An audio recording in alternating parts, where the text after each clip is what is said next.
척추 건강, 관절 건강 걱정되시는 분들 많으시죠? 매주 금요일 명의에게 바로바로 물어보십시오. 정형외과 의학 박사 양혁재 메드렉스 대표 원장 전화 연결되어 있습니다. 원장님 안녕하십니까? 네, 안녕하세요. 네. 예.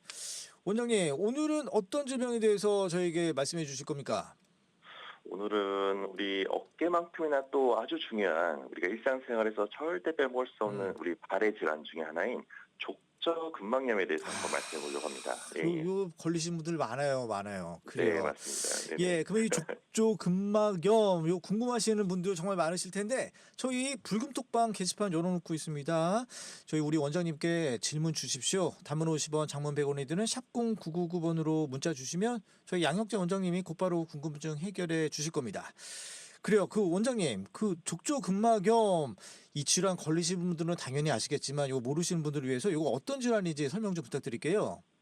네, 족저근막염은 발 뒤꿈치에서부터 이 발가락까지 이어지는 발바닥에 연결된 그 힘줄의 조직입니다. 근데 예. 거기에 이제 반복적인 자극이나 아니면은 미세 손상, 아무래도 이제 노화가 되면서 힘줄이 약해져서 염증이 생기게 되면 예. 이 통증이 생기는 거게 되는데요. 특히나 이제 발 뒤꿈치나 아니면 발바닥 중간 부위가 이게 칼로 찌른 듯한 아주 심한 통증이 생깁니다. 그래서 아주 많이 걷는 사람이나 아니면 오래 서 있는 직장인, 주부, 운동선수까지 모든 사람이 다 겪을 수가 있습니다. 그래서 발은 아무래도 우리가 하루 종일 딛고 사는 그 바탕이기 때문에 예. 그만큼 무리가 이게 되기 쉽고 또 조기의 관리가 좀 꼭 필요한 질환 중에 하나입니다. 그렇군요. 제가 이게 그 원장님 말씀에 제가 리액션을 좀 강렬하게 했던 이유가 예. 저도 걸려봤거든요, 이거. 그 뒤로는 그러시군요. 그 뒤로는 제가 막 네. 취재 나갈 때는 이제 저기 구두 네. 말고 이제 운동화를 신게 되는데 그래서 네, 지금은 맞습니다. 완쾌가 됐습니다. 근데 이거 다행입니다. 예, 근데 네네. 이거 보면 아침에 일어날 때 첫발 내릴 때가 진짜 아파요. 그죠? 네, 맞습니다. 예, 이거 맞습니다. 족저근막염 그거죠, 그 어떤 신호잖아요, 그죠? 네, 이게 전형적인 증상인데요. 아침에 처음 발을 디딜 때 이게 뒤꿈치가 날카로운 통증이 느껴진다면 이게 전형적인 증상입니다. 이제 그렇군요. 수면 중에 조금 이제 발바닥 근막이 이완 수축이 된 상태에서 조금 이제 굳어 있다가 아침에 처음 디디려고 하는 순간 이제 그 굳어진 힘줄이 늘어나지 못하고 이제 아주 심한 통증이 생기면서 이게 통증을 유발하게 됩니다. 그래서 일반적으로는 몇 걸음 걸으면 조금 또 그게 완화되는 경우가 꽤 있거든요. 그래서 예. 처음 걸을 때만 아프고 또 이제 좀 걷다 보니까 괜찮으니까 이게 또 참고 버티시는 분들이 꽤 있습니다. 하지만 이게 반복된다면 이건 문제가 있는 거니까요. 예. 정형외과에서 정확한 진단과 치료를 받기를 권합니다. 그렇군요. 아니 그런데 어떤 분들이 이런 말씀도 하시더라고요. 하루 종일 앉아 있다가 일어날 때 아프더라. 그런데 요게 족저근막염인가 이렇게 궁금해하시는 분도 계신데 이건 어떤 건가요? 네, 맞습니다. 이게 아침만 아프다고 해서 족저근막염은 아니고요. 주로 이제 오래 앉아 있는 직장인들이 앉아 있는데 갑자기 또 이제 디디고 일어나려고 할 때 그때 또 통증이 이제 생길 수가 있습니다. 이게 또 근육이 또 뻣뻣해져서 그런 거거든요. 예. 그래서 오래 앉아 있는 직장인들한테 꽤 흔한 질환 중에 하나고요.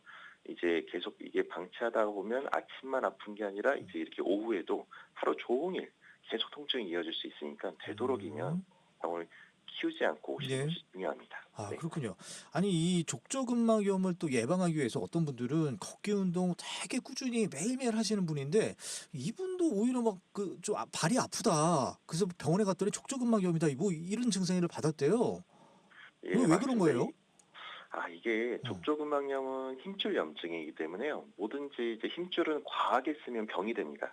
그래서 운동을 풀어줘야지, 물론 이제 걷고 활동하면 좀 덜 아프니까 운동하면 더 좋아지겠지 생각했는데, 사실상은 운동량을 너무 갑작스럽게 확 늘리거나, 또 이제 쿠션 없는 단화 같은 이제 그런 신발을 오래 신다 보면, 이제 족저근막염이 이제 충격을 흡수를 못해서 염증이 더 악화되는 경우가 있습니다. 그래서 운동이 더 악화시키는 경우가 있어서 일일 뭐 일만 보 걷더라도 신발 상태나 지면 상태, 또 체중 같은 거를 다 고려해야 돼요. 그래서 매일 걷기보다는 되도록이면 내 몸 상태, 통증의 정도에 맞춰서 운동량을 좀 조절하는 것이 중요합니다. 그렇군요. 아니 그러면 이 족저근막염은 이제 무리해서 방금 말씀해 주셨듯이 무리해서 걷거나 그럼 운동을 좀 많이 하게 되면 더 악화가 되겠네요.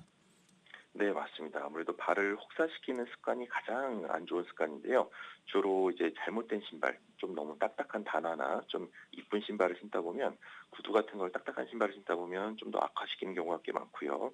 그 밖에도 체중이 갑자기 확 늘거나, 내가 선천적으로 평발 같은 이제 음. 족저근막염의 위험성이 높은 질환을 갖고 계신 분들이 꽤 있습니다. 그래서 그렇군요. 평발이 있으신 분들이 또 원인이 됩니다. 그래서 예. 또 오래 서 있는 직업이나 또 어? 갑자기 운동을 안 하다 갑자기 시작하신 분들, 예. 또 다이어트 한다고 또 맨발로 이제 홈트 하시는 분들은 주의하셔야 됩니다. 그렇군요. 이것도 네. 조심하셔야겠네요. 예. 네네네. 아니 근데 그럼 치료는 어떻게 하면 됩니까? 저 같은 경우는 원장님 네네. 따뜻한 물로 족욕을 했거든요. 뭐 양치질 할 때도 족욕하고 화장실 갈 때는 최대한 오래 이 족욕을 했는데 아니면 그 약을 먹는 방법도 또 제시하는 분도 계시더라고요. 어떤 네. 방법이 좋을까요? 족욕하는 습관은 정말 좋은 습관입니다. 그래서 어. 저도 항상 환자분들한테 주무시기 전이나 아침에 일어나서 조금 시간이 되신다고 하면은 반드시 그 족욕을 하기를 권해드리는데요. 그렇군요. 예. 초기에는 이제 약물이나 물리치료, 스트레칭 이런 족욕 같은 걸로도 충분히 좋아질 수가 있습니다. 예. 그래서 가장 중요한 거는 이제 아픈 발을 이제 아프다 싶을 때는 내가 염증이 생겨서 쉬고 싶다는 사인이니까 그 아픈 통증이 온다면 좀 쉬게 해주는 게 가장 중요합니다. 그래서 약은 이제 아무래도 그 염증을 좀 더 빨리 통증을 가라앉히는 역할을 하게 되고요. 예. 제일 중요한 게 야구공이나 아니면 골프공 같은 단단한 공 같은 거를 이제 스트레칭하면서 이제 마사지 해주듯이 주무시기 전이나 아침에 일어나자마자 습관적으로 좀 발바닥을 앉아서 이게 눌러주면서 굴려주는 발바닥으로 공을 굴려주는 연습을 하게 되면 예. 가벼운 스트레칭도 되고요. 그 밖에도 뭐 오래 앉아 있는 습관들 교정하고 신발이나 이런 것들을 너무 좀 쿠션 있는 신발로 예. 운동화 같은 편한 신발로 신기를 권해드립니다. 그렇군요. 적당한 자극을 발바닥에 주는 게 좋겠군요. 네, 예, 맞습니다. 그래요. 그럼 원장님, 근데 또 네. 인터넷에 찾아보면 이 치료법으로 페트병을 얼려서 밟으라 이런 얘기가 또 많이 퍼져 있어요. 이거 맞는 얘기입니까?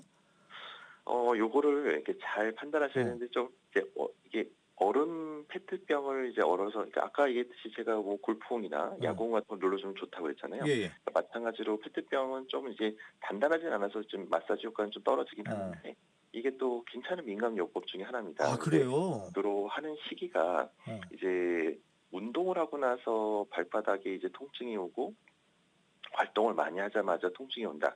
그럴 때는 항상 운동 후에는 아이싱을 해주는 게 염증이나 더 악화시키는 걸 막아줄 수가 있거든요. 예. 그래서 이런 페트병 얼려서 마사지 해주는 거는 주로 운동이나 내가 많이 걷고 나서 활동을 많이 한 날 저녁에 집에 들어와서는 그때는 얼음 페트병을 통해서 예, 예. 마사지와 냉찜질을 해주시면은 염증도 가라앉히고 통증도 잡아주는 일석이조의 비법입니다.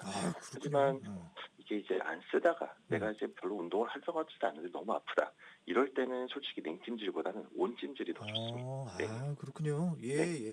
근데 이 병원에서는 또 주사 치료들 많이들 하잖아요. 근데 네, 그거는 좀 맞습니다. 어떻습니까?